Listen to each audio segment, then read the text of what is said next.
ప్రభుత్వం లాగా హింసకు తావు లేకుండా రాష్ట్ర అభివృద్ధిపై కూటమి ప్రభుత్వం దృష్టి పెట్టాలని రిపబ్లికన్ పార్టీ ఆఫ్ ఇండియా అధవాలి జాతీయ కార్యదర్శి పేరం శివనాగేశ్వరరావు గౌడ్ విజయవాడ మీడియా సమావేశంలో కోరారు. ఈ సందర్భంగా పేరం శివనాగేశ్వరరావు రాష్ట్ర అధ్యక్షులు కొమ్మారెడ్డి బ్రహ్మానందరెడ్డిలు మాట్లాడారు. చంద్రబాబు పరిపాలన బాగుంటుందని ఎన్నికల్లో మద్దతిచ్చామని తెలియజేశారు.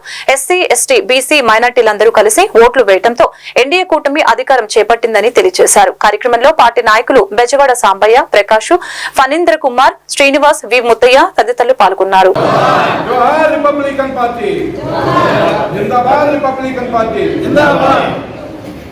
జాతీయ కార్యదర్శి పేరం శివనాగేశ్వరరావు గారి నాయకత్వం వర్ధిల్లాలి. మన ఆంధ్రప్రదేశ్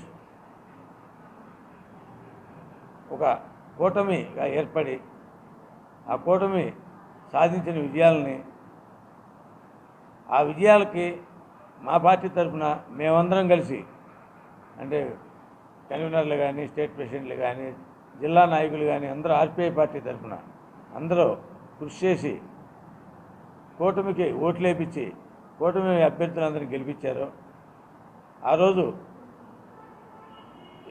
ఈ నెల 11వ తేదీన మా జాతీయ అధ్యక్షులు మరియు కేంద్ర మంత్రివర్యులు రామదాస్ అఠావాలే గారు ఆ రోజు మరీ ప్రెస్ మీటింగ్ పెట్టి ఐలాపురం వాటిలో చెప్పారు, మీరు అందరం కలిసి చంద్రబాబు నాయుడికి ఓటేయమని నేను చెబుతున్నాను చెప్పారు. ఆయన చెప్పినట్టు మేము చేశాము. పరిపాలన అనేది ఎన్డీఏలో భాగస్వామి పార్టీగా మేము ఉన్నాము. Republic party of India Athawale సామాజిక న్యాయ శాఖ మంత్రికి ఉన్నారు సాధారిక.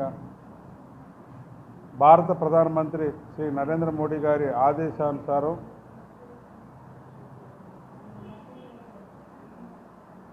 మే నెల 11వ తారీఖున జరిగినటువంటి 2024 సంవత్సరంలో కేంద్ర మంత్రి రామదాస్ అఠావాలే గారు వచ్చి ఆంధ్రప్రదేశ్ రాష్ట్రంలో జగన్మోహన్ రెడ్డి గారు అనేక సంక్షేమ పథకాలు ఇచ్చినప్పటికీ కూడా ఆయన పరిపాలన కన్నా శ్రీ నారా చంద్రబాబు నాయుడు గారి పరిపాలన చాలా బాగుంటుంది. అందువలన ఆంధ్రప్రదేశ్లో ఉన్నటువంటి ఎస్సీ, ఎస్టీలు కానీ బీసీలు కానీ అందరూ కూడా